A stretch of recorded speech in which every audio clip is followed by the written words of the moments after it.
Hello, everybody. Welcome to the Mystic Academy of Taboo's official YouTube channel, and I'm so excited that you're here. Now, first off, I know I've been kind of diddly-dallying with this a little bit because, frankly, I just didn't feel like I was qualified enough to show up in this aspect, but Spirit was like, girl, you've been doing this for almost 17 years. There is something that you can teach, but it's time for you to each one teach one. So I figured why not start with just a few of the things that I've observed and experienced myself walking through these spiritual streets. And I'm going to do it in one video if I can, because the reality is when you step on this side, it's really not a game. Because, tarot cards and astrology and all that aside, once you step out over here, you think you know, but you have no idea. But just to give you a little tea about me, I am a psychic medium from birth. I came out the coochie knowing that there was something else going on, but growing up Christian, I just really didn't know how to piece it all together. And a lot of the things that I was seeing growing up, I really just kept it to myself. Growing up with that indoctrination, it can be tough, especially when you're around people that are so committed to it and it's what they know. It's really hard to question things about yourself, right? And so growing up, probably from 6 to 14, whether I was going to vacation Bible school or hell, I even went to Catholic school for a while, I still had questions inside me because I know what you were telling me, but I'm seeing something and I'm feeling something completely different, right? So it was no surprise when I was about 14, I was just like, I don't think Christianity is for me, but I didn't know that there was anything else probably till I was about 15. And I started having these dreams of certain spirits that I didn't know were spirits at the time coming to me and giving me like these wild dreams. And then right after that, about 16, I was introduced to Ifa. For those that don't know, Ifa is a traditional Yoruba religion, aka it is a closed practice, right? And it is centered around ancestral veneration and the interconnectedness of the spiritual realm and the physical realm through nature, and we know about this through the Orisha, right?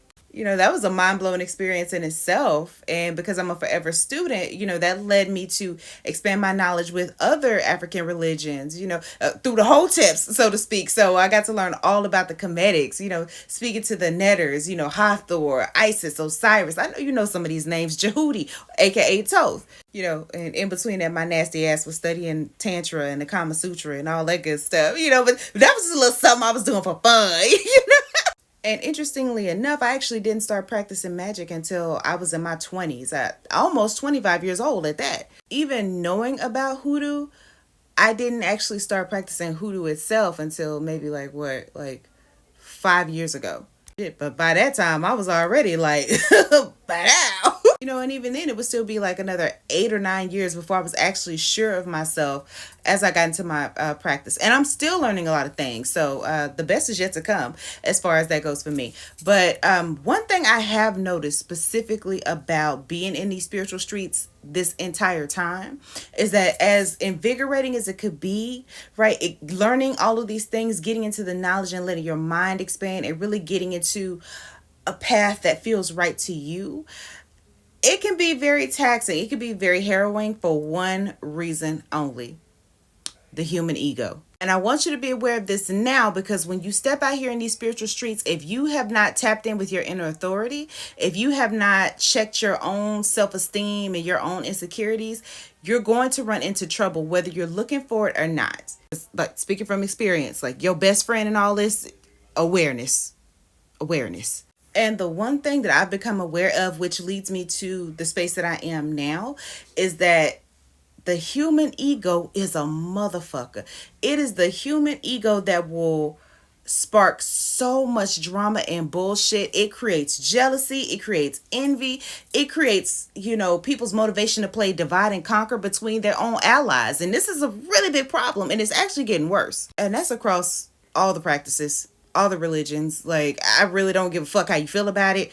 That's just the reality that I've experienced. And there's some things that I've seen outside of myself that made me go, ooh, shit, this is a problem. And I think it goes without saying that no, this is not everybody, because I still am connected to and learn from so many people across different religions, and I'm not done. But this is why the awareness part comes in, because the truth about it is there are some people, no matter where you go, that are going to be inherently self-centered, narcissistic, self-absorbed, however you want to put that, and some are just overall evil. And again, I say it is the people inside these religions and practices, not the religions or practices themselves, at least not all of them, because I feel some type of way about Scientology. I'm going to keep it real. Because the truth is, there's a lot of predatory behavior out here. Coupled with that crab in a bucket ass mentality, if you are not careful, you can really get yourself caught up. Again, whether you intended to or not. And we see it all the time in the Christian church. And I know we like to call that out more than anything else, because it's just so in front of our faces. Not to mention, I do believe in the Black Christian community, it is a little bit worse, because we still have that slavery indoctrination still attached. That's my personal opinion. You ain't got to agree with it. And trust and believe, it's in the ATRs too, that unchecked ego stuff. And that includes conjure, the root workers. And it's the same. I don't care if you practice voodoo, vodun, whatever. It's everywhere. But I am going to say, especially for the ATRs, seeing as I started from 16 and I'm almost 35. So to see how a lot of these people approach it like a big ass network marketing scheme, it's all about using the next person to get yourself to the top. And for some, that unchecked ego, that jealousy, they will have you like really looking over your shoulder, because you will have people that will look at your ashe. They can see something that's attached to you and they be like, fuck they gonna do with that? And that's especially important to note, because while we're talking about the mundane parts of jealousy, when we start talking about the magical aspects of it, motherfuckers will do anything and everything they can to start taking shit from you. And the more they know about you, that's just more fuel that they can add to their spiritual fire to come for you. And again, it don't take much for them to come for you. One thing that they felt was off or they took as a disrespect, bitch, they going to that pot on you. They see you got a little sprinkle on your destiny, they going to that pot on you. And the more fragile the ego, the quicker they gonna move. Because I'm going to be honest with y'all, in these magical streets, high key, this shit ain't no different from gangbanging. And you can say that's extreme, but as somebody who's had family about that life, nah, it's really not. It's really the same thing. You know, because a lot of these fragile egos will have people rounding up their god brothers, god sisters, their god children to go and represent for the house and go do some shit and getting them folded up. And they don't even know half the time that you might have even been the problem. And any questions about what's going on and how that is results in a question of your loyalty, and it's probably going to get you folded the fuck up. You know, and not to mention, like I said, some of them treat like a big ass MLM, and they'll use you to help pay for their initiations and stuff. It really can be a pimp and hoe game too. And I'm saying that because it happened to me. I got hold a couple times and didn't realize it. And this is another reason why I truly believe not everybody should have access to these spiritual streets. They really just shouldn't. Because I really don't think we factor in mental health. I don't think we factor in emotional intelligence and a few other things. Although some of them will factor in colorism. That's fucked up. But, you know, just to address the warfare again, the spiritual warfare, I really think this is why we're seeing so many generational curses, because we fight amongst each other across all factions, and it really don't have to be that way. And the sad part is you got so many people out here, you know, working with different spirits and doing this, and either they get folded up before they can pay that spirit, or some of them ain't paying the spirits at all. And now what? Them spirits is getting it out your kid's ass. And it's not cool. Like, how can you employ a future generation to put out a fire that you started? And it's sometimes they're not even aware of it until they're of a certain age, good and grown, and shit is just not going well for them. And that is extremely fucking selfish. And I do not agree with that. Now, again, is this everybody that you come across? Absolutely not. But the thing about it is, if you are not paying attention, if you're not aware of what's going on, you're going to get caught up in it. Easily. And this is why I always say check with your internal compass first before you commit yourself to any one group or anything. Because it's always going to be somebody standing over your shoulder. And sometimes it'd be the one that's just so eager to take you on. And you got to be careful with that shit too. Just because they want you a part of the group or because you want to join that group over there, don't mean that is the safest one, or that the teacher that you need is going to be amongst that group. You know, sometimes that doesn't mean the person leading the group or the house is the one responsible for all of it, because everybody's their own individual, you know, and there are some people that like that proximity to power. They'll cut you off if they feel like you a threat. And ultimately, it's all sad because the ego and the behaviors are making a mockery of the true missions of all these faiths and religions, which is to love one another and accept the things that you can't change outside of yourself unless you need to restore balance.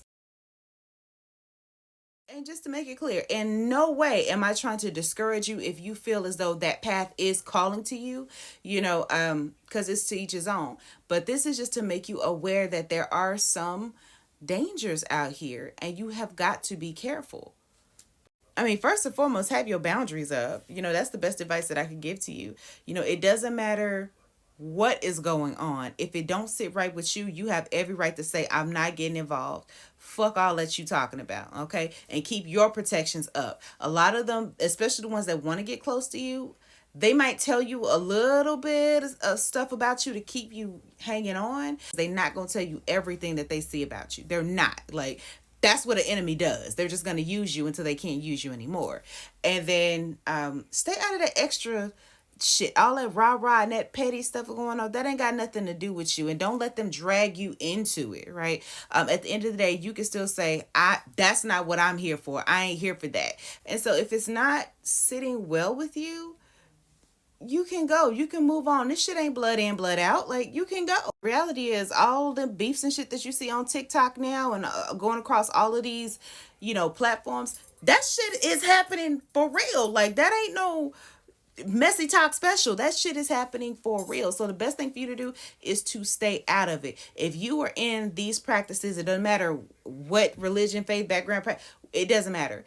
If you went there to tap into the lessons so that you can ascend or do what it is that you need to do for you, that's what you need to stick with. Stay out of the extra bullshit. Pay attention to the energy when you're around certain rooms, when you're around certain people. Like, what is that energy like? Is it all love? Is it all learning? Or is it a bunch of drama every time you walk into the fucking room, or when you connect with this person, or you link up and you go to, like, pay attention to that shit. That is a red fucking flag. It's time to go. Keep tabs with your Ori. Keep tabs with your inner authority. Make sure that you write with your spirit team, not necessarily everything that's going on outside of yourself. Because sometimes, and this has been my experience too, depending on where you go, sometimes your ancestors will put you in that room so that you could learn something, right? Maybe not everything, but they'll put you in that room enough to make you aware or tap into a memory or something to help you access your own personal power, but they don't want you there for long. And that's just my personal experience, right? So you could be like a kid in the candy store. Oh no, I'm having so much fun. I'm playing with my friends. And they will be telling you, if you're paying attention, your ancestors will tell you, like, baby, those ain't your friends. Like, y'all are all students in the same school, but them people is not your friends. Pay attention. It's good to be compassionate and empathetic, but a lot of this shit, it's don't get involved in it. And once again, I feel the need to say it's the ego bullshit and the politics, not the actual faiths and practices. Because the truth is, if it's truly for you and it aligns with your spirit and that's where your heart really is, all you have to do is trust that spirit is going to put you exactly where you need to be. And they're going to bring the mentors in your life to guide you so that you can keep moving forward. I mean, because the entire purpose of any faith or practice or religion is so that you can elevate spiritually, right? Mentally, emotionally. Like I said, this ain't just regulated to Christianity or to the ATRs. Like, this is in the Wiccans, the Gnostics, all of them. Everybody has somebody that is not in tune with their own shit, right? And their self-esteem will motivate them to do some really fucked up stuff. And the thing about it is, as Pluto was sitting in Aquarius for the next 20 years, we're going to see a lot of this stuff crumble, fall, revamp, redo. Personally, I feel like for the ATRs especially, I hope them gates get even tighter, right? Close them gates up. But a lot of people you're going to see start just exiting out of a lot of these practices and thugging the shit out theyself. So, do what you do. Just still, even with that, be careful. Because even outside of that, people that aren't, in any particular practice, with the atheists, they may focus more on the psychic aspect of it.